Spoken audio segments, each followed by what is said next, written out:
Mi nombre es Juan Enrique López Sánchez, soy de cuarto C de la carrera de Técnico Superior Universitario en Mecatrónica Automatización de la Universidad Tecnológica de Campeche. Mi equipo es el número 2 y en este caso nos tocó el tema de polímeros.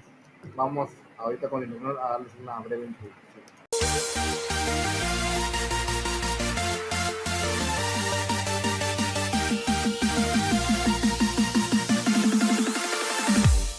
Los polímeros son compuestos de cadena larga que se forman a partir de moléculas sencillas que se repiten, llamados monómeros. Los polímeros se pueden clasificar dependiendo del tipo de monómero que los forman en homopolímeros, cuando la cadena está formada por un solo tipo de monómero, por ejemplo el polipropileno, polietileno o poliestireno, entre otros, y heteropolímeros o copolímeros, cuando la cadena está formada por monómeros diferentes, por ejemplo el poliuretano, la seda, poliéster, etc. Los polímeros los encontramos en todas partes, ya sea de manera natural o fabricados por el hombre, teniendo gran importancia industrial y económica por la variedad de productos que se pueden fabricar de ellos, como bolsas, botellas, juguetes, artículos de piel, mangueras, espuma aislante, fibras, teflón, textiles y muchos más. Interesante, ¿no? A cierta ciencia. ¿Qué son los polímeros? Bueno, los polímeros son materiales, moléculas, compuestos por largas cadenas de dichas moléculas que se repiten, llamadas monómeros, que estas pues están presentes en una gran variedad de productos o cosas cotidianas que utilizamos diariamente. Y hablando de monómeros es el siguiente tema a tratar. Entonces, conceptos claves, monómeros. ¿Qué son los monómeros?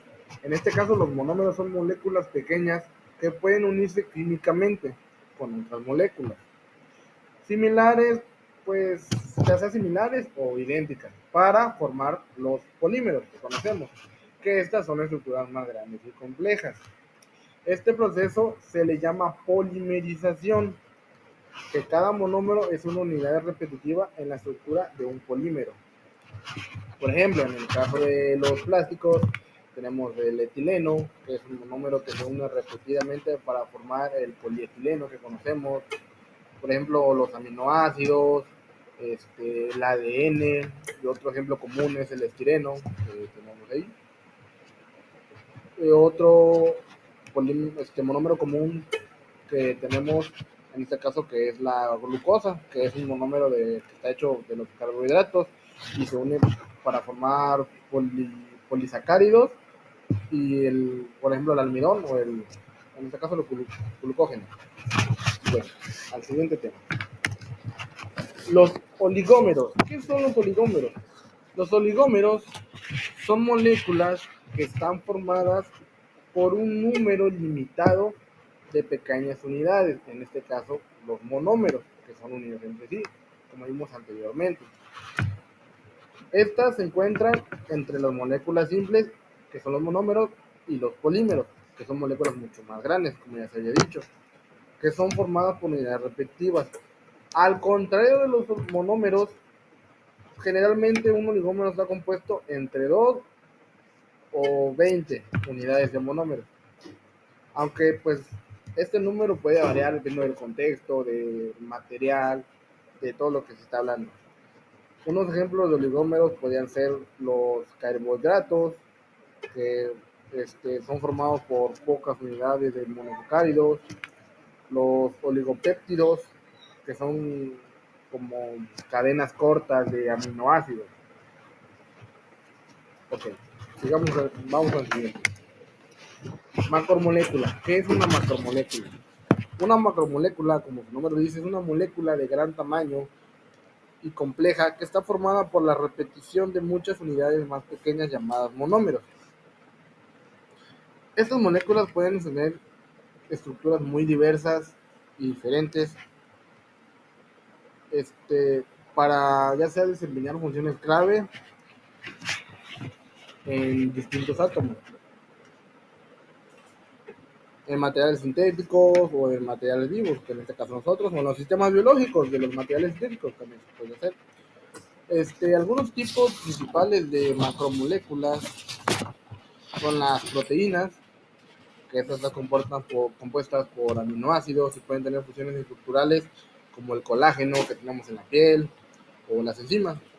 Otro ejemplo son los ácidos nucleicos, el ADN, el ARN que almacenan y transmiten la información genética que tenemos, los carbohidratos, también los lípidos.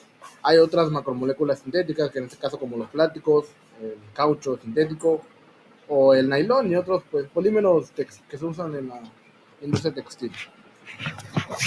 Ahora con el siguiente y último tema, la masa molecular. ¿Qué es la masa molecular? Bueno, no es más que nada que la suma de las masas de todos los átomos que componen una molécula. Se calcula sumando las masas atómicas de cada elemento en la fórmula molecular de la sustancia, o sea, dependiendo de cuántos átomos de la molécula hay. Se expresa generalmente en unidades de masa atómica UMA o también en Dalton. Por ejemplo, para calcular la masa molecular, de la molécula del agua, H2O. El agua está formada por 2 átomos de hidrógeno y un átomo de oxígeno. La masa atómica del hidrógeno es aproximadamente un UMA. La del oxígeno es aproximadamente 16 UMA. Eso nos da como resultado 18 unidades de masa atómica. Okay. La importancia. La importancia de la masa molecular es muy clave. ¿Para qué? Esto nos ayuda a entender las propiedades físicas y químicas de todos los materiales, o en este dicho, de las sustancias. Y se utiliza para calcular la cantidad de sustancia en una reacción química. Bueno, pues esto fue todo de mi parte. Gracias.